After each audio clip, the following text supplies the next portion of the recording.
നമസ്കാരം. അങ്ങനെ ഒരു വാര്യര് നമ്മുടെ കോൺഗ്രസിലേക്ക് വന്നു.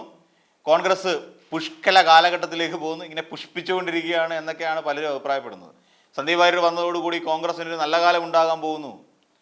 ഒരുപക്ഷെ ഇനിയും എവിടെയെങ്കിലും വളരെ പ്രധാനപ്പെട്ട ഒരു സീറ്റ് സന്ദീപ് വാര്യർക്ക് കൊടുത്തുകൊണ്ട് സന്ദീപ് വാര്യരെ അവിടെ നിർത്തി വിജയിപ്പിച്ച് നിയമസഭയിലേക്ക് എത്തിക്കാൻ തയ്യാറാകുകയാണ് കോൺഗ്രസ് പാർട്ടി. ആദ്യം നമുക്കറിയാം, നമ്മുടെ കെ മുരളീധരൻ പറഞ്ഞിരുന്നത് എന്താണ്? കെ മുരളീധരൻ പറഞ്ഞിരുന്ന ഒരു കാര്യം, ഇങ്ങനെ ഒരു വാര്യരെയും ഞങ്ങൾക്ക് കോൺഗ്രസിലേക്ക് വേണ്ട എന്ന് പറഞ്ഞ കെ മുരളീധരനെ ഒതുക്കാൻ വേണ്ടി നല്ല ഒന്നാന്തരം വജ്രായുധം തന്നെയാണ് സന്ദീപ് വാര്യർ പ്രയോഗിച്ചത്. അല്ലെ, അങ്ങനെ ഇടഞ്ഞു നിൽക്കുന്നു. സന്ദീപ് വാര്യർ വരുന്നേ വന്നോട്ടെ, അങ്ങനെ ചില ഒരു അടുപ്പമൊക്കെ ഇവർക്കിടയിലുണ്ടായി. ജ്യോതികുമാർ ചാമക്കാല നമ്മൾ നേരത്തെ സംസാരിച്ചതാണ്. ജ്യോതികുമാർ ചാമക്കാല ചാനലിനകത്തിരുന്നു കൊണ്ട് തെറി വിളിച്ചു. അങ്ങോട്ടും ഇങ്ങോട്ടും തെറിയുടെ പൂരമായിരുന്നു. അപ്പോൾ അതൊക്കെ കഴിഞ്ഞു, ആ കാലഘട്ടമേ കഴിഞ്ഞു. അപ്പോൾ അങ്ങനെ കഴിഞ്ഞു. ഒടുവിൽ മുരളീധരന് അദ്ദേഹം വരുന്നതിൽ തെറ്റില്ല എന്നുള്ള നിലയിൽ, പക്ഷേ എന്നും ഇവിടെ തന്നെ ഉണ്ടാവണം. രാഹുൽ ഗാന്ധിയെ പിടിച്ച് കുതിരവട്ടത്ത് അഡ്മിറ്റ് ചെയ്യണമെന്ന് പറഞ്ഞ സന്ദീപ് വാര്യർ ഒരുപക്ഷെ കുറച്ചു നാളിന് മുൻപേ വന്നിരുന്നെങ്കിൽ റോഡ് ഷോയിൽ പങ്കെടുക്കാമായിരുന്നു വയനാട്ടിലെ. അങ്ങനെ ആയിരുന്നെങ്കിൽ കുറച്ചൊക്കെ ഒരു മര്യാദ കിട്ടുമായിരുന്നു തുടങ്ങിയ കാര്യങ്ങളൊക്കെ മുരളീധരൻ പറഞ്ഞിരുന്നു. അപ്പോൾ ഇങ്ങനെ എവിടെയൊക്കെയോ മുരളീധരൻ്റെ ഉള്ളിൽ തനിക്കെതിരായ ഒരു വിയോജിപ്പുണ്ട് എന്ന് തിരിച്ചറിഞ്ഞ സന്ദീപ് വാര്യർ അടുത്ത ദിവസങ്ങളിൽ തന്നെ കെ മുരളീധരനെ പൊക്കിയടിക്കാൻ തുടങ്ങി. അതാണ് വളരെ രസകരമായ ഒരു കാര്യം. ആനയെയും മോഹൻലാലിനെയും കെ മുരളീധരനെയും കണ്ടുകൊണ്ടിരിക്കുന്നാൽ മലയാളിക്ക് ഒരിക്കലും മടുക്കില്ല എന്നൊരു അടിയടിച്ചു. അതോടുകൂടി കെ മുരളീധരൻ ഫ്ലാറ്റ്. ഈ പറയുന്ന പോലെ ഒടുവിൽ ഗുരുവിൻ്റെ കബറിൽ ഒരു പിടി പച്ചമണ്ണും വാരിയിട്ട് പോയെന്ന് പറയുന്ന അവസ്ഥയായി സന്ദീപ് വാര്യർക്ക്. അങ്ങനെ സന്ദീപ് വാര്യർ ആ ഒരു പറച്ചിലോടുകൂടി തന്നെ കണ്ടോണ്ടിരിക്കാനൊക്കെ കൊള്ളാം അല്ലേ എന്ന് കെ മുരളീധരൻ്റെ തോന്നലുണ്ടായി. കെ മുരളീധരൻ അങ്ങനെ ഒരു തോന്നലുണ്ടായി കഴിഞ്ഞപ്പോൾ പിന്നെ കെ മുരളീധരൻ പറയുന്നതും പ്രവർത്തിക്കുന്നതെല്ലാം സന്ദീപ് വാര്യർക്ക് അനുകൂലമായിട്ടായിരുന്നു. അതിനിടയിലാണ് സന്ദീപ് വാര്യരുടെ അമ്മ മരിക്കുന്നതിന് മുൻപായി പറഞ്ഞ അമ്മയുടെ ഒരു ആഗ്രഹം ഉണ്ടായിരുന്നു. ആ ആഗ്രഹം ഇങ്ങനെയായിരുന്നു, RSSന് കുറച്ച് ഭൂമി വിട്ടുകൊടുക്കുക. അപ്പോൾ അവിടെ ഒസ്യത്ത് പ്രകാരം ഉള്ളതാണ്. ആ ഭൂമി RSSന് കൊടുക്കുക. RSS മാതൃസംഘടനയാണല്ലോ. അതായത് നമ്മുടെ സന്ദീപ് വാര്യർ ജീവിച്ചതും ജനിച്ചതും അതിനകത്ത് RSS എന്ന് പറഞ്ഞ സംഘടന തന്നെയാണല്ലോ. അതുകൊണ്ട് തന്നെ അങ്ങനെ ഒരു സംഘടന ആയതുകൊണ്ട് തന്നെ ഈ കുറച്ച് വസ്തു വിട്ടുകൊടുക്കണം എന്നുള്ള കാര്യം പറഞ്ഞു. അപ്പോൾ അനുകൂലിച്ചു ആര്? കെ മുരളീധരൻ. കാര്യം എന്താ? സന്ദീപ് വാര്യർ പറഞ്ഞതല്ലേ, സന്ദീപ് വാര്യരുടെ അമ്മയുടെ ആഗ്രഹമല്ലേ. അപ്പോൾ ആഗ്രഹം നിറവേറ്റി കൊടുക്കുക ഒരു മകൻ്റെ കടമയല്ലേ. അല്ല, ഇതിനകത്ത് രാഷ്ട്രീയം കാണരുത്. സന്ദീപ് വാര്യരെ അനുകൂലിച്ചുകൊണ്ട് രംഗത്തേക്ക് വന്നു. അപ്പോൾ അതായത് സന്ദീപ് വാര്യർക്ക് വേണ്ടിയിട്ട് സംസാരിക്കാൻ കോൺഗ്രസ്സുകാരിലെ ഒരു വിഭാഗം തയ്യാറായി കഴിഞ്ഞു. ഒരു വിഭാഗം. ഇപ്പം ചെന്നിത്തല മഹാരാഷ്ട്ര തെരഞ്ഞെടുപ്പിൻ്റെ തിരക്കുകളിലായിരുന്നു.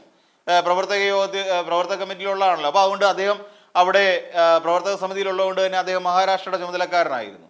അപ്പോൾ മഹാരാഷ്ട്രയിൽ ഈ തെരഞ്ഞെടുപ്പിൻ്റെ ഇടയിലാണ് ഇദ്ദേഹത്തിന് ദീപാദാസ് മുൻഷിയുടെ AICCയുടെ ദീപാദാസ് മുൻഷിയുടെ ഫോൺ കോൾ വരുന്നത്. അതെ, ഇങ്ങനെ ഞങ്ങൾ ഒരാളെ എടുത്തിട്ടുണ്ട്, സന്ദീപ് വാര്യർ എന്നാണ് പേര്, നിങ്ങൾ പേര് കേട്ടാൽ നിങ്ങൾക്ക് അറിയാം, പഴയ BJP-കാരനാണ്, നമ്മൾ വിളിച്ച് കയറ്റിയിട്ടുണ്ട് എന്നുള്ള വിവരം രമേശ് ചെന്നിത്തലയെ വിളിച്ച് പറഞ്ഞു. അപ്പോൾ വിളിച്ച് കയറ്റിയ വിവരം മാത്രമേ പറഞ്ഞിട്ടുള്ളൂ, ഇങ്ങനെ ചർച്ചകൾ നടക്കുന്നതിനെ കുറിച്ചൊന്നും സംസാരിച്ചില്ല. അപ്പോൾ അങ്ങനെ സംസാരിക്കാത്തൊരു സാഹചര്യത്തിൽ ഓക്കെ പറഞ്ഞു വിട്ടു. അപ്പോൾ രമേശ് ചെന്നിത്തലയോട് ചോദിച്ചു, അതെ ഇപ്പോൾ ഈ സന്ദീപ് വാര്യർ വന്നു എന്ന് കേട്ടല്ലോ. കേട്ടു. അങ്ങനെയാണെങ്കിൽ ഇത് കോൺഗ്രസിന് ഏതെങ്കിലും തരത്തിൽ ഗുണം ചെയ്യുമോ? അന്നേരം പറഞ്ഞേ അതൊക്കെ പെട്ടി പൊട്ടിക്കുമ്പോൾ അറിയാം എന്നുള്ളതാണ്.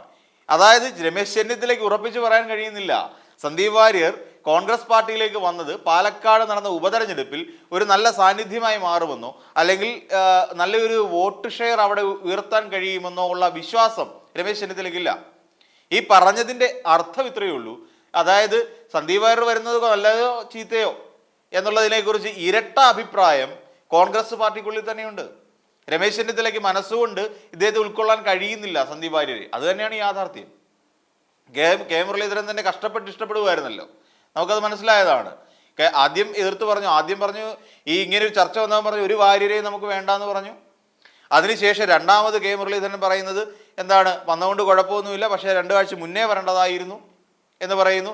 സ്ഥിരമായി ഇവിടെ ഉണ്ടാകണം എന്നുള്ള കാര്യം പറയുന്നു. അപ്പം ഇങ്ങനെ കെ മുരളീധരൻ തന്നെ 2 അഭിപ്രായമാണ് പറഞ്ഞത്.